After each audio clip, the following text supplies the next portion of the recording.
चुनाव से जुड़ा सबसे महत्वपूर्ण बुलेटिन मुख्यमंत्री। मैं हूं लक्ष्मी। चलिए बिना देरी के शुरू करते हैं चुनावी खबरों का संपूर्ण बुलेटिन मुख्यमंत्री। लालटेन वालों ने जंगल राज दिया। अब हम लोग कभी उसके साथ नहीं जा सकते हैं। एक मौका तेजस्वी को दीजिए। वैकेंसी ही नहीं है।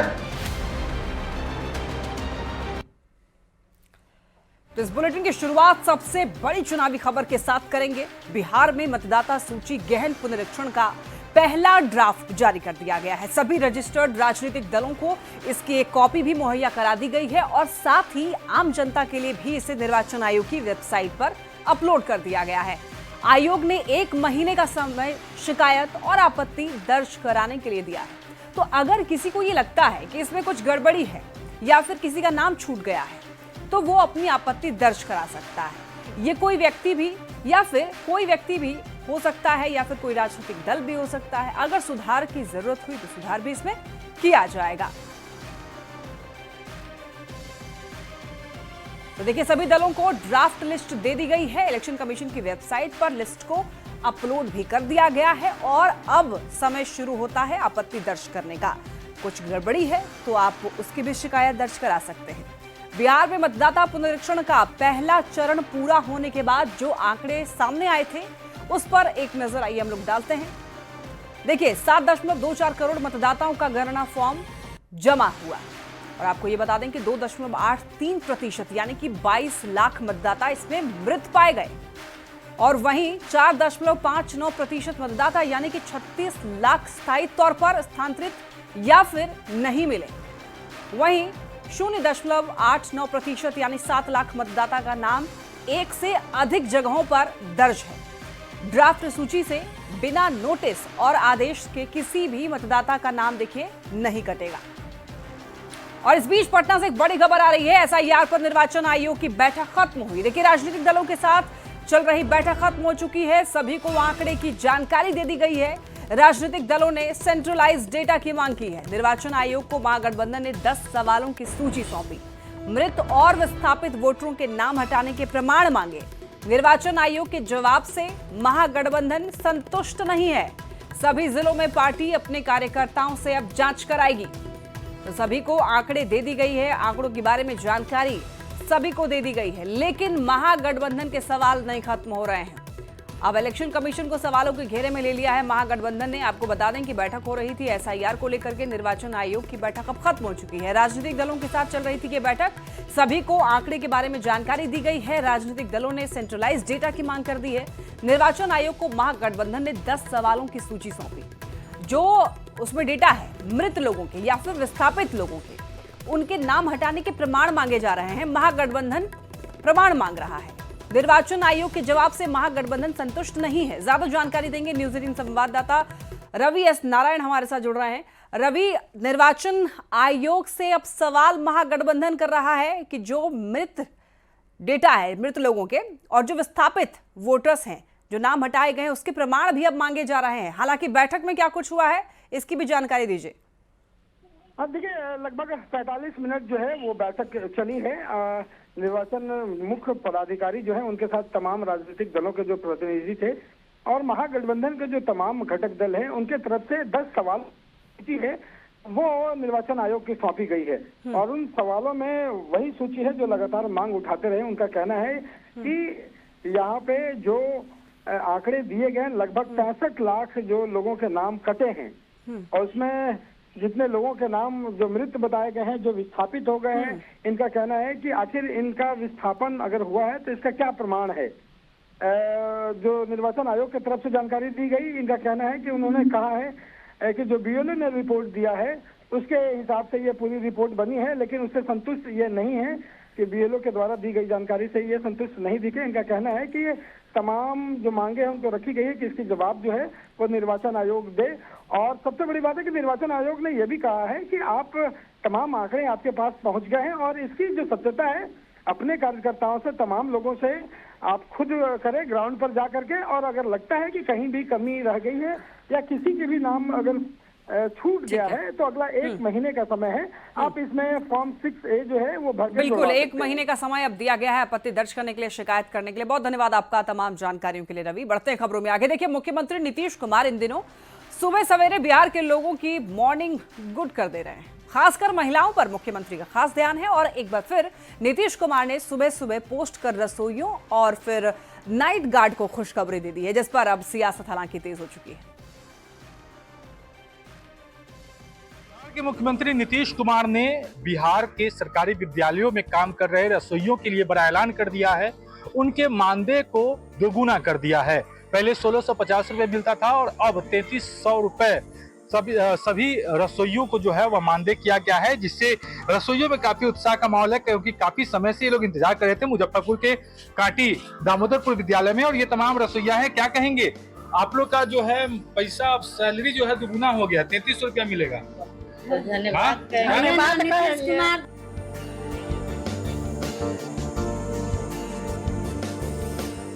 मुजफ्फरपुर के दामोदरपुर माध्यमिक विद्यालय की ये रसोइयां मुख्यमंत्री नीतीश कुमार को हाथ जोड़कर धन्यवाद कर रही हैं, क्योंकि अब इनका वेतन 2 गुना हो गया। अपने खर्चे के लिए अब इन्हें अपने पति या बेटों का मुंह नहीं ताकना पड़ेगा। बहुत खुश है। बहुत खुश हैं जी सर। 3300 रुपया का महीना अब मिलेगा। बहुत खुश है, उनको धन्यवाद कर रहे हैं नीतीश कुमार के। सरकार के इस फैसले से खुश हैं आप लोग? बहुत खुश है सर। इनकी तरह बिहार के सैकड़ों रसोइये और नाइट गार्ड के चेहरे खुशी से खिलखिला रहे हैं।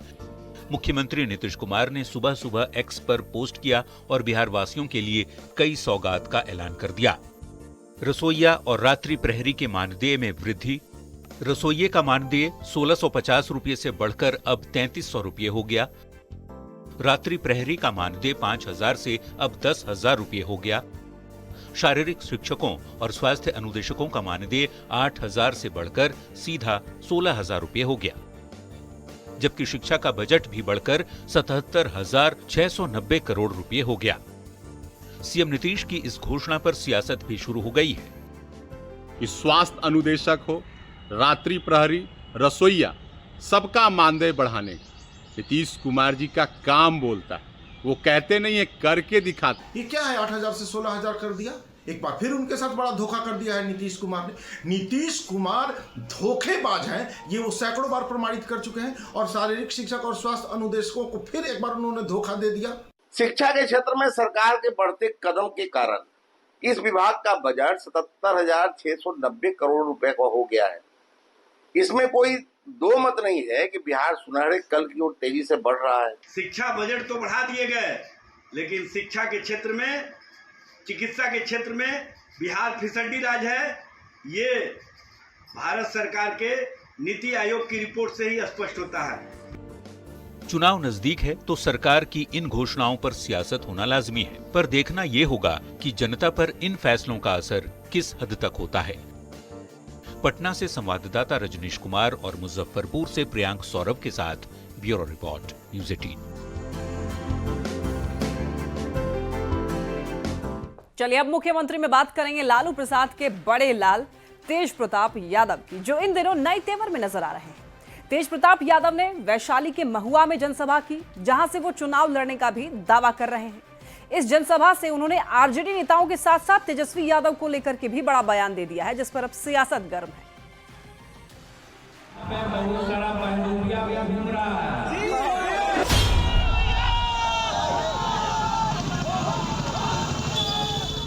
तेज प्रताप यादव महुआ से चुनाव लड़ने की तैयारी में है। इस सीट पर फिलहाल आरजेडी के मुकेश रोशन विधायक हैं, जिन्हें तेज प्रताप यादव ने बहरूपिया बता दिया है। यहाँ पे बहुत सारा बंदूकिया भी घूम रहा है।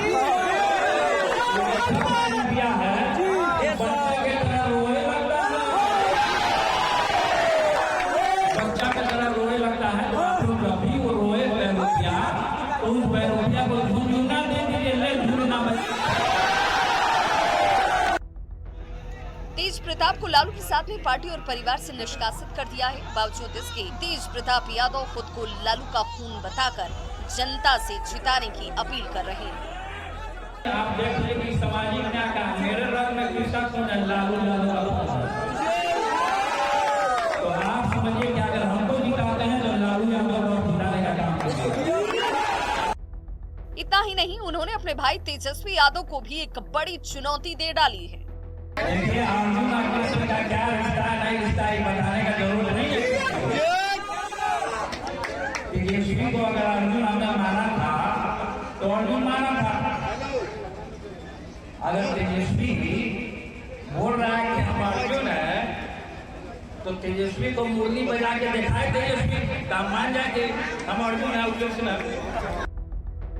अब तक तेज प्रताप यादव तेजस्वी को अपना अर्जुन बताते रहे हैं, पर इस बार उनके बयान में तल्खी नजर आई, जिस पर विरोधी तंज कस रहे हैं।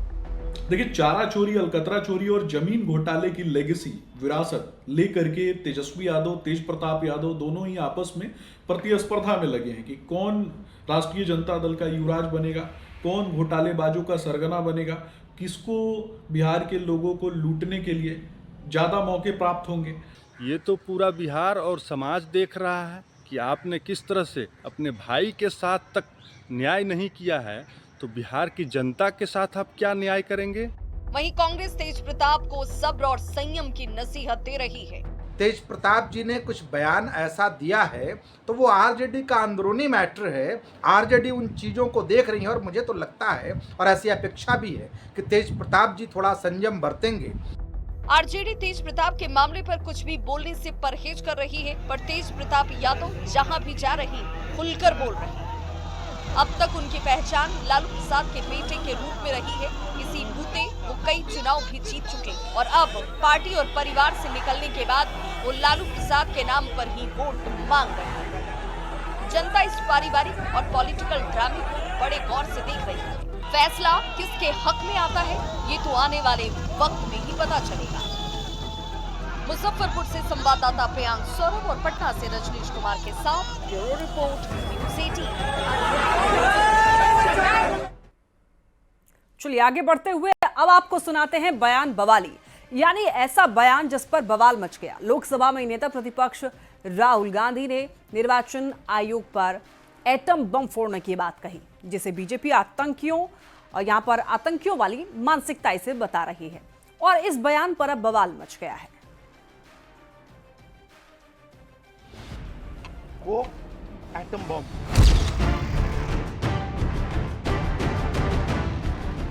राहुल गांधी के इस विस्फोटक बयान ने देश की सियासत में बवाल मचा दिया है।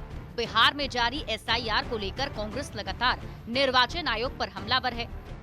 राहुल गांधी बार बार बीजेपी पर वोट चोरी का आरोप लगा रहे हैं। उन्होंने कहा है कि निर्वाचन आयोग उनका सहयोग नहीं कर रहा था, इसलिए उन्होंने अपने स्तर से एक इन्वेस्टिगेशन कराई, जिसमें उन्हें एटम बम हाथ लगा है।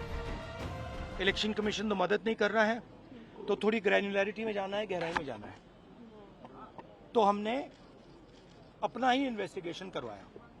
उसमें 6 महीने लगे और जो हमें मिला है वो एटम बम है। मतलब एटम बम है, फटेगा तो आप इलेक्शन कमीशन आपको दिखेगा नहीं हिंदुस्तान में। राहुल गांधी के इस बयान पर बीजेपी ने जोरदार पलटवार किया और कहा कि उनकी मानसिकता आतंकियों वाली है। यही इमरजेंसी का डीएनए है। ये ईसीआई का नहीं, ये ईएमआई का मामला है। Emergency mindset of Indira's grandson, ये इमरजेंसी मानसिकता को दिखाता है। कांग्रेस पार्टी इमरजेंसी मानसिकता से ग्रसित होकर आतंकियों की जबान बोल रही है। राहुल गांधी का आरोप है कि निर्वाचन आयोग विपक्ष का सहयोग नहीं कर रहा, पर आयोग ने एसआईआर के ड्राफ्ट की कॉपी कांग्रेस समेत सभी दलों को मुहैया करा दी है। शिकायत और आपत्ति का समय भी दिया गया है, पर इन सब के बावजूद जब राहुल गांधी ने एटम बम वाला बयान दिया तो बवाल तो मचना ही था। Bureau report, news 18। Rahul Gandhi ने जो आरोप निर्वाचन आयोग पर लगाए हैं वो काफी गंभीर है। उन्होंने ये कहा कि निर्वाचन आयोग एसआईआर पर उन्हें सहयोग नहीं कर रहा, जिसके जवाब में ईसीआई ने, इलेक्शन कमीशन ने ये बयान जारी किया है। आयोग ने बयान में ये कहा कि निर्वाचन आयोग ने उन्हें 12 जून 2025 को एक मेल भेजा, वो नहीं आए। आयोग ने उन्हें 12 जून 2025 को एक पत्र भेजा, उन्होंने कोई जवाब नहीं दिया। राहुल गांधी ने कभी भी किसी भी मुद्दे पर निर्वाचन आयोग को कोई पत्र नहीं भेजा और ये बहुत अजीब है कि वो बेतुके आरोप लगा रहे हैं। अब चुनाव आयोग और उसके कर्मचारियों को धमकाना भी शुरू कर दिया है। इसे निंदनीय कहा गया है। चुनाव आयोग ऐसे गैर जिम्मेदाराना बयानों को नजरअंदाज करता है और अपने सभी कर्मचारियों से निष्पक्ष और पारदर्शी तरीके से काम करते रहने का अनुरोध करता है। और ये बयान निर्वाचन आयोग की तरफ से जारी किया गया है। बढ़ते खबरों में आगे देखिए, मुख्यमंत्री में अब वक्त है एक रोचक चुनावी जानकारी का। क्या आप ये जानते हैं कि एनआरआई यानी विदेश में रहने वाले भारतीय नागरिकों ने पहली बार किस चुनाव में मतदान किया? बिहार विधानसभा चुनाव 2015। भारत में पहली बार विदेश में रहने वाले भारतीय नागरिक यानी कि एनआरआई को मतदान का अधिकार 2010 में मिला था। हालांकि उन्हें मतदान के लिए व्यक्तिगत रूप से अपने निर्वाचन क्षेत्र में उपस्थित होना जरूरी था और इसकी वजह से अधिकांश एनआरआई के लिए मतदान करना मुश्किल होता था क्योंकि वो देश से बाहर रहते थे। 2015 में बिहार विधानसभा चुनाव के दौरान बिहार पहला राज्य बना जहां एनआरआई ने मतदान किया और ये संभव हुआ one way electronic postal ballot प्रणाली के माध्यम से, जिसमें एनआरआई अपने मत पत्र को ईमेल के जरिए भरकर भेज सकते थे। इस प्रणाली के तहत बिहार में पहली बार 11 एनआरआई मतदाताओं ने मतदान किया। भले ही बिहार में पहली बार एनआरआई ने वोट किया, लेकिन केरल राज्य में सबसे अधिक एनआरआई मतदाता पंजीकृत हैं। चलिए अब तेज रफ्तार में देखते हैं चुनाव से जुड़ी हुई 25 खबरें। चुनाव 25।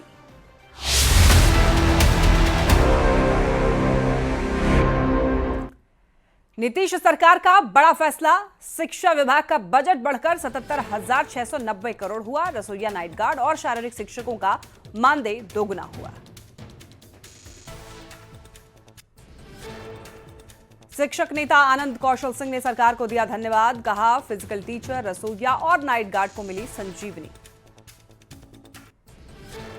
औरंगाबाद में बीजेपी के राष्ट्रीय महामंत्री विनोद तावड़े ने की बैठक। 3 जिलों के कार्यकर्ताओं के साथ विधानसभा चुनाव की तैयारियों पर की चर्चा। आरा के जगदीशपुर के पूर्व विधायक भाई दिनेश ने ज्ञानपुर रजवाहा नहर का किया निरीक्षण। नहर में पानी नहीं रहने से किसानों में भारी आक्रोश। दरभंगा जल संकट को लेकर दरभंगा में सीपीआईएम का प्रदर्शन। बेनीपुर बिरौल सड़क जाम कर प्रदर्शन किया। एसआईआर के पहले चरण के बाद में बिहार में ड्राफ्ट मतदाता सूची जारी। आज से 1 सितंबर के बीच में दर्ज करा सकते हैं आपत्ति। एसआईआर के ड्राफ्ट वोटर लिस्ट कॉपी राजनीतिक दलों को भेजा गया। कांग्रेस ने कहा, बीएलओ के साथ मिलकर काम करेंगे। गोपालगंज में ढोल पीटकर लोगों को एसआईआर के प्रति किया गया जागरूक। ड्राफ्ट लिस्ट के बारे में दी गई जानकारी। नवादा में आरजेडी की ओर से मिलन समारोह का आयोजन। पूर्व विधायक कौशल यादव और उनकी पत्नी पूर्णिमा यादव ने थामा आरजेडी का दामन। मुख्य प्रवक्ता शक्ति सिंह यादव ने किया जोरदार स्वागत। सासाराम में सीपीआईएम के कार्यकर्ताओं ने निकाला विरोध मार्च। समाहर नाले के सामने प्रदर्शन किया। कटिहार में अल्पसंख्यक आयोग के अध्यक्ष गुलाम रसूल बलियावी का विपक्ष पर जोरदार हमला। कहा है, एसआईआर के नाम पर लोगों के बीच भ्रम फैला रहा विपक्ष। महुआ से तेज प्रताप का अभियान शुरू। पार्टी और परिवार पर बरसे तेज प्रताप। महुआ विधायक को बताया बहुरूपिया। बीजेपी ने तेज प्रताप यादव के बयान पर कसा तंज। कहा, जंगलराज का युवराज बनने के लिए तेजस्वी तेज प्रताप में जारी है जंग। तेज प्रताप के बयान के बाद जेडीयू का तेजस्वी पर तंज। कहा, जिसने भाई के साथ न्याय नहीं किया वो बिहार के साथ क्या करेगा। तेज प्रताप यादव के बयान को कांग्रेस ने बताया आरजेडी का अंदरूनी मामला। तेज प्रताप को दी संयम बरतने की नसीहत। बाबा बैद्यनाथ धाम जा रहे बीजेपी सांसद मनोज तिवारी 30 साल बाद पैदल कांवर लेकर जा रहे। जेडीयू एमएलसी गुलाम गौस का मुसलमानों को लेकर बड़ा बयान। कहा, मुसलमानों का कोई कुछ बिगाड़ नहीं सकता। इशारों में बीजेपी पर साधा निशाना। एसआईआर पर संजय झा का विपक्ष को जवाब। पूछा, जब आपत्ति का समय है तो हंगामा क्यों। निर्वाचन आयोग पर राहुल गांधी का गंभीर आरोप। कहा, आयोग हमें सहयोग नहीं कर रहा। हमने अपने स्तर से जांच कराई और एटम बम हाथ लगा। राहुल गांधी के बयान पर बीजेपी का पलटवार। कहा, आतंकियों की भाषा बोल रहे राहुल गांधी। राहुल गांधी के आरोप पर निर्वाचन आयोग का पलटवार। कहा, हमें कोई पत्र नहीं लिखा, हमारे पत्र का जवाब तक नहीं दिया। पीएचईडी मंत्री नीरज बबलू ने विधायक चेतन आनंद पर हमले को बताया दुर्भाग्यपूर्ण। दोषियों पर जल्द कार्रवाई की मांग की। राहुल तेजस्वी की साझा रैली पर केंद्रीय मंत्री गिरिराज सिंह का हमला। कहा, चोर चोरी के खिलाफ बोलेगा, कौन सुनने वाला है। लॉ एंड ऑर्डर को लेकर डिप्टी सीएम विजय सिन्हा का बयान। कहा, सरकार अपराध को लेकर बिल्कुल सख्त। बिहार सरकार के मंत्री अशोक चौधरी ने तेजस्वी यादव के कैग घोटाला वाले आरोप पर कसा तंज। कहा, यूटिलाइजेशन और घोटाले में फर्क होता है। और इसी के साथ